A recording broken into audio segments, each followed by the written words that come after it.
The moment he walked into the room, I knew he suspected something. His eyes didn't meet mine, not like they used to, and the air between us was so charged with tension it felt like it might crackle into flames at any second. I tried to play it cool, but my heart was racing. The truth was suffocating me, clawing at my throat, daring to come out. I wasn't sure how much longer I could keep it inside. And then he said it. 4 words that stopped my world cold. I know you cheated. My stomach twisted. I swallowed hard, trying to muster some sort of defense, but the guilt was too overwhelming.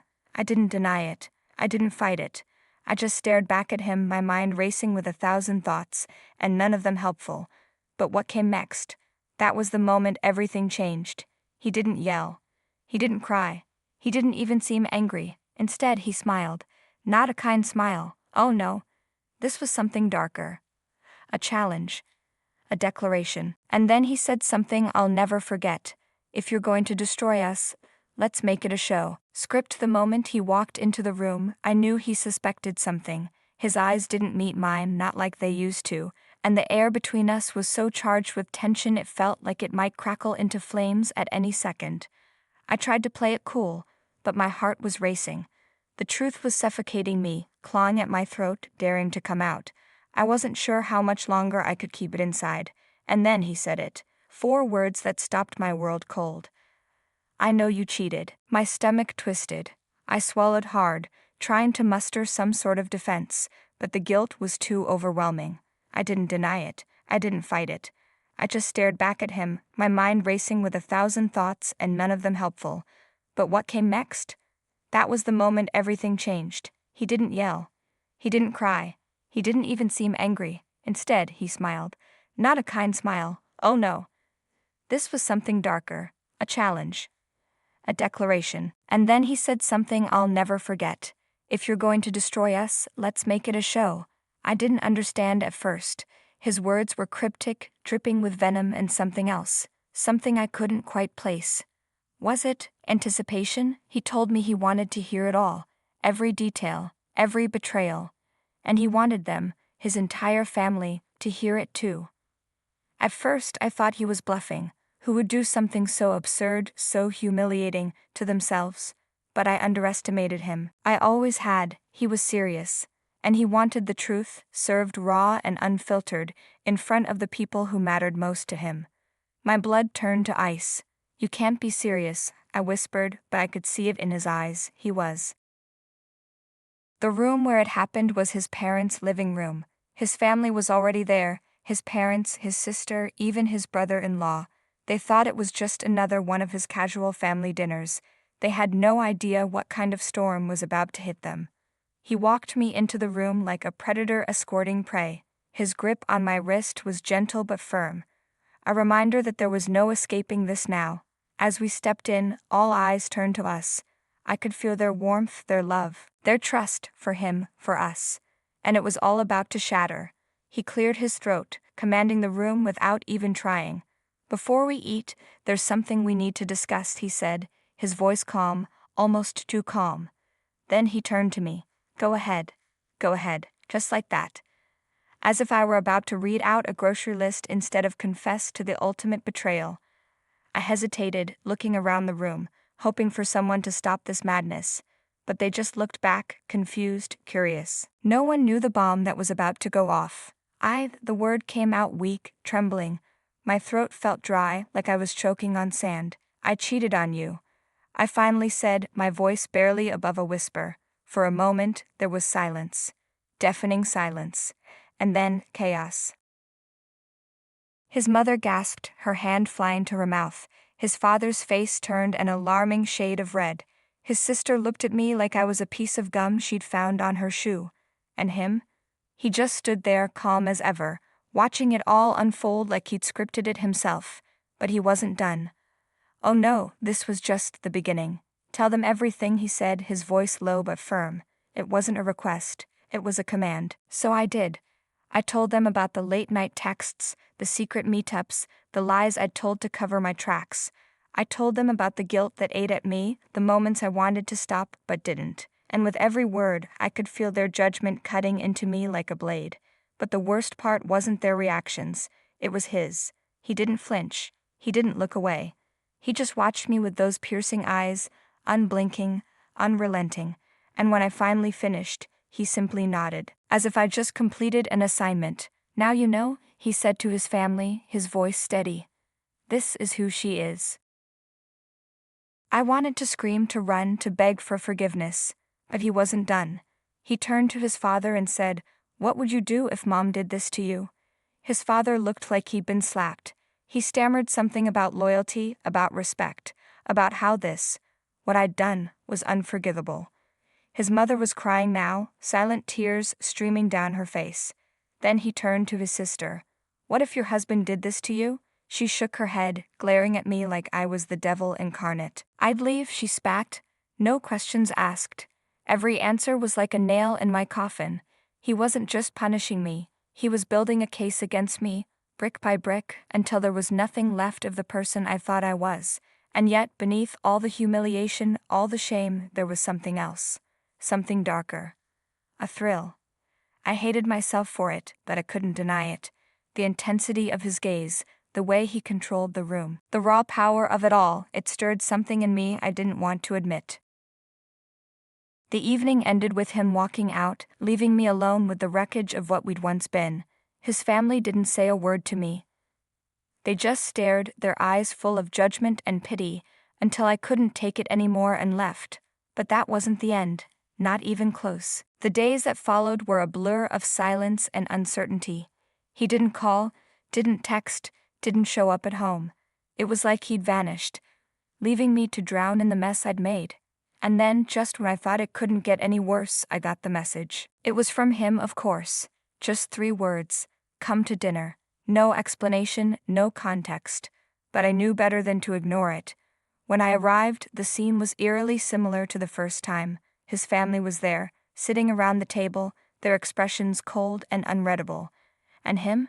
He was at the head of the table, calm as ever, waiting for me.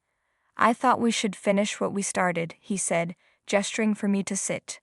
I didn't want to. Every fiber of my being screamed at me to run, to get as far away from this nightmare as possible, but I didn't. I sat, and the second I did, I realized this wasn't over. He didn't just want to punish me, he wanted to own me, to break me down, piece by piece, until there was nothing left but the truth, the real truth, not just the facts of what I'd done, but the why. The part I hadn't even admitted to myself.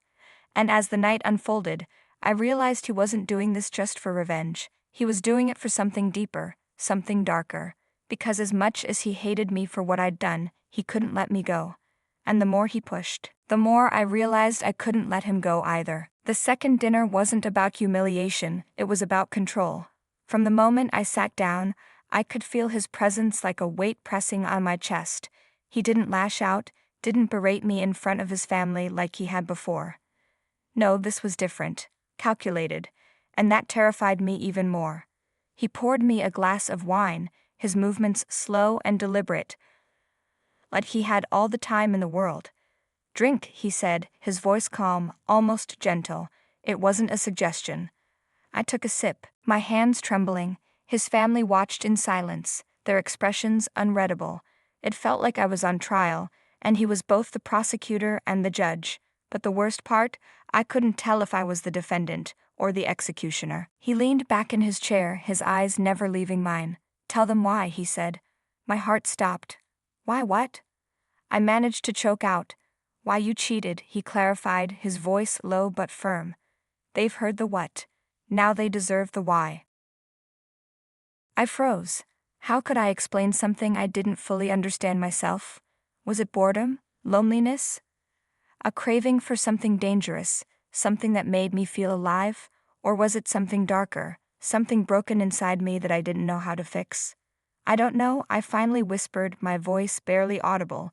"That's not good enough," he said, his tone sharper now. "Try again." And so I did. I told him about the cracks in our relationship, the moments I felt invisible, the nights I lay awake wondering if he still loved me. I told them about the other man, how he made me feel seen, desired, alive. It was ugly and raw, and with every word, I felt like I was peeling back layers of my soul, exposing parts of myself I'd never wanted anyone to see. When I finished, the silence was deafening. His mother was crying again, soft, muffled sobs that made my chest ache. His father stared at the table, his jaw clenched. And him? He just sat there, studying me like I was some kind of puzzle he was determined to solve. "I see," he finally said, his voice calm, almost cold. "So it wasn't about him. It was about you." I nodded, tears streaming down my face. "Yes," I whispered. "It was about me." He leaned forward, his eyes locking onto mine. "Then fix it," he said, his voice sharp and commanding. "Whatever it is that's broken in you, fix it. Because if you don't, this isn't just the end of us, it's the end of you." His words hit me like a punch to the gut. He wasn't just talking about our relationship. He was talking about me as a person, as a woman. And for the first time, I realized he was right. I had been so consumed by my own desires, my own insecurities, that I hadn't stopped to think about the damage I was causing, not just to him, but to myself. But even as his words cut deep, there was something else in his eyes. A flicker of something I hadn't seen before. Was it hope? Or maybe just the tiniest sliver of forgiveness? The dinner ended in silence, the kind of silence that weighs heavy in the air, suffocating and unrelenting. His family didn't say goodbye as I left. They didn't say anything at all. And as I walked out the door, I realized this wasn't just his battle, it was mine too. I had to figure out who I was, what I wanted, and whether I was strong enough to face the consequences of my actions. The days that followed were some of the hardest of my life. I didn't hear from him, didn't see him. It was like he'd disappeared again, leaving me alone with my thoughts and my guilt.